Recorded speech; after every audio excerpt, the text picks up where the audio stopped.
Hello everyone, आपका हमारे YouTube channel Rupesh PCM में स्वागत है। आज हम एक बहुत ही महत्वपूर्ण इम्पोर्टेंट क्वेश्चन पढ़ने वाले हैं जो कि कक्षा 12वीं में अक्सर पूछा जा सकता है और ये बहुत ही कॉन्सेप्टशील क्वेश्चन है। आपको ये क्वेश्चन आना चाहिए। तो वो क्वेश्चन कौन सा है आपको आपकी स्क्रीन पर दिख रहा होगा, आपके मोबाइल की स्क्रीन पर दिख रहा होगा या लैपटॉप की स्क्रीन पर दिख रहा होगा। तो देखिए वो क्वेश्चन कौन सा है। तो देखिए क्वेश्चन वो है सामान्य ताप पर। क्वेश्चन कौन सा है? सामान्य ताप पर H2O द्रव है जबकि H2S गैस है, क्यों?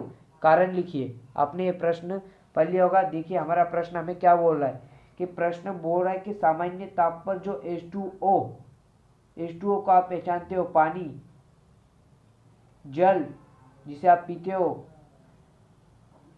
जल ही जीवन है।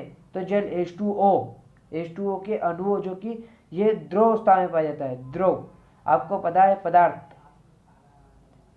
पदार्थ की कितनी अवस्थाएं होती है? 3।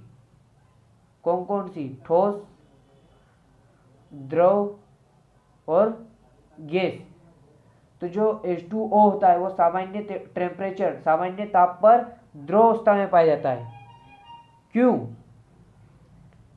कारण लिखना है हमें। जबकि H2S सामान्य ताप पर हाइड्रोजन सल्फाइड, इसे हाइड्रोजन सल्फाइड के नाम से जानता है। हाइड्रोजन सल्फाइड सामान्य ताप पर गैस है, पदार्थ की तीसरी अवस्था गैस है। तो क्यों? इसका भी हमें कारण लिखना है। तो इसका एक ही कारण है जो कि बहुत ही आसान है, हमें पता होना चाहिए। जो H2O होता है इसके अणुओं के मध्य H2O के अणुओं के मध्य कौन सा बंध पाया जाता है? हाइड्रोजन बंध पाया जाता है। कौन सा बंध पाया जाता है? हाइड्रोजन बंध। कौन सा बंध? हाइड्रोजन बंध। H2O के अणुओं के मध्य हाइड्रोजन पाया जाता है, इसलिए क्या है? द्रव है। सामान्य ताप पर। जबकि H2S हाइड्रोजन सल्फाइड के अणुओं के मध्य हाइड्रोजन बंध नहीं पाया जाता है। कैसा? क्या नहीं पाया जाता है? किसके मध्य? H2S हाइड्रोजन सल्फाइड के अणुओं के मध्य नहीं पाया जाता है। इसलिए कैसी अवस्था में होता है? गैस अवस्था में होता है, गैस। तो आपको यहाँ पता चल गया होगा। H2S सामान्य ताप पर H2S द्रव क्यों है? क्योंकि इसके अणुओं के मध्य हाइड्रोजन बंध पाया जाता है। जबकि H2S सामान्य ताप पर गैस है, क्यों? क्योंकि इसके अणुओं के मध्य हाइड्रोजन बंध नहीं पाया जाता है। बहुत ही आसान।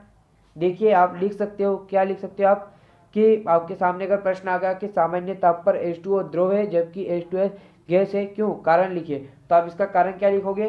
सामान्य ताप पर H2O द्रव है क्योंकि इसके अणुओं के मध्य प्रबल हाइड्रोजन बंध पाया जाता है। जबकि H2S सामान्य ताप पर गैस है क्योंकि इनके अणुओं के मध्य हाइड्रोजन बंध नहीं बनाता है। नहीं, हाइड्रोजन इनके मध्य H2S के हाइड्रोजन बंध नहीं पाया जाता है, इसलिए सामान्य ताप पर H2O द्रव है जबकि H2S गैस है। बहुत ही आसान आंसर। लेकिन इससे एक और क्वेश्चन हमारे सामने आकर खड़ा हो जाता है कि भाई H2O द्रव है, यह मान लेते हैं क्योंकि इसके अणुओं के मध्य हाइड्रोजन बंध है, और H2S गैस है क्योंकि इसके अणुओं के मध्य हाइड्रोजन बंध नहीं पाया जाता है। तो इसका ये कारण क्यों है? क्योंकि ये क्यों क्या कारण आ रहा है? H2O के मध्य हाइड्रोजन बंध क्यों है? H2O के अणुओं के मध्य हाइड्रोजन बंध क्यों है जबकि H2S के अणुओं के मध्य हाइड्रोजन बंध नहीं है? यह हमारे सामने एक प्रश्न खड़ा हो जाता है कि H2O के अणुओं के मध्य हाइड्रोजन बंध है, कारण इसका भी बताइए हमें। और H2S के अणुओं के मध्य हाइड्रोजन बंध नहीं है, इसका भी कारण हमें पता होना चाहिए। तो उसका कारण क्या है? देखिए इसका कारण ये है। इसका कारण देखने से पहले मैं आपको एक जो कि बहुत ही इंपॉर्टेंट है वो बता देता हूं कि हाइड्रोजन बंध किसमें पाया जाता है और किस यौगिक में नहीं पाया जाता है, और इससे हाइड्रोजन बंध कहाँ बनता है उसकी हमें शर्त लिखनी होती है। या शर्त क्या है? हाइड्रोजन बंध की शर्तें क्या है? तो हाइड्रोजन बंध की शर्त मैं आपको बता देता हूँ। हाइड्रोजन बंध जैसे कि यहाँ पर H2O हाइड्रोजन बंध, इसमें हाइड्रोजन H2O और हम H2S की बात कर रहे हैं। तो जो H2O होता है इसके अणुओं के मध्य हाइड्रोजन बंध पाया जा रहा है, तो कारण इसका बताना है हमें। और H2S के अणुओं के मध्य हाइड्रोजन बंध नहीं पाया जा रहा है, तो इसका कारण हमें लिखना है। और क्यों पाया जा रहा है, क्यों नहीं पाया जा रहा है, इसका हम कारण बता देते हैं। तो देखिए इसकी पहले आप शर्त पढ़ लीजिए। हाइड्रोजन बंध बनाने वाला हाइड्रोजन परमाणु उच्च विद्युत ऋणात्मकता वाले परमाणु से जुड़ा होना चाहिए। विद्युत ऋणात्मकता का परमाणु का आकार छोटा होना चाहिए। अगर आपको यहाँ समझ में नहीं आया तो कोई टेंशन लेने की बात नहीं, मैं आपको बता देता हूँ। H2O, तो H2O में हाइड्रोजन किससे जुड़ के H2O बना रहा है, किसके किसके मध्य बन रहा है, हाइड्रोजन और ऑक्सीजन। तो हाइड्रोजन और ऑक्सीजन के मध्य यदि इसमें जो हम मेन ये ऑक्सीजन है, इसका ऑक्सीजन का परमाणु आकार कैसा होता है, आकार कैसा होता है, छोटा। परमाणु आकार कैसा होता है, छोटा। और विद्युत ऋणात्मकता कैसी होती है, साझे को इलेक्ट्रॉन को आकर्षित करने वाली क्षमता को विद्युत ऋणात्मकता कहते हैं।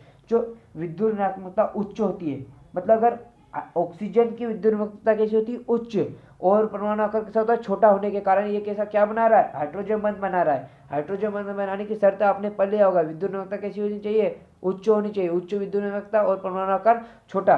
तो यहाँ पर ऑक्सीजन का परमाणु आकार छोटा होता है, आप सभी को पता है, और इसकी विद्युत ऋणात्मकता भी कैसी होती है, उच्च होती है। और विद्युत ऋणात्मकता किसे कहते हैं, साझे के इलेक्ट्रॉन को, किसी परमाणु के साझे के इलेक्ट्रॉन को आकर्षित करने वाले क्षमता को क्या कहते हैं, विद्युत ऋणात्मकता कहते हैं। उच्च विद्युत ऋणात्मकता और परमाणु आकार छोटा होने के कारण इसमें कौन सा बंध पाया जा रहा है, हाइड्रोजन बंध पाया जाता है। जबकि सल्फर में हाइड्रोजन, ये H2S में हाइड्रोजन बंध नहीं पाया जा रहा है, क्योंकि सल्फर का परमाणु आकार कैसा होता है, बड़ा होता है।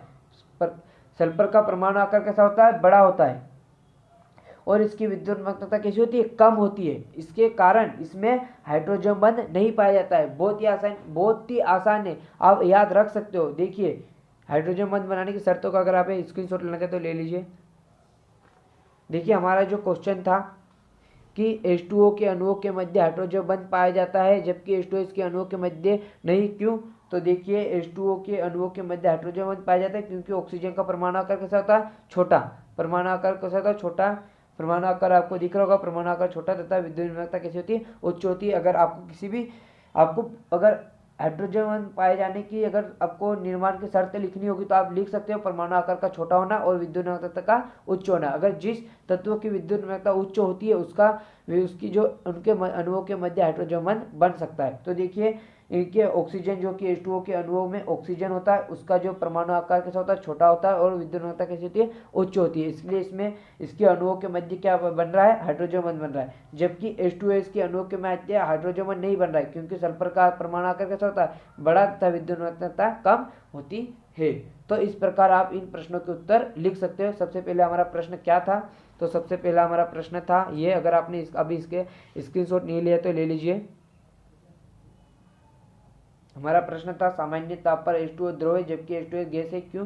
तो आप इसका आंसर आपको पता याद भी हो गया होगा, क्योंकि H2O के अणुओं के मध्य कौन सा बंध बन रहा है, हाइड्रोजन बंध बन रहा है, इसलिए ये द्रव है। और जबकि H2S के अणुओं के मध्य हाइड्रोजन बंध नहीं बन रहा है, इसलिए कैसा, गैस है।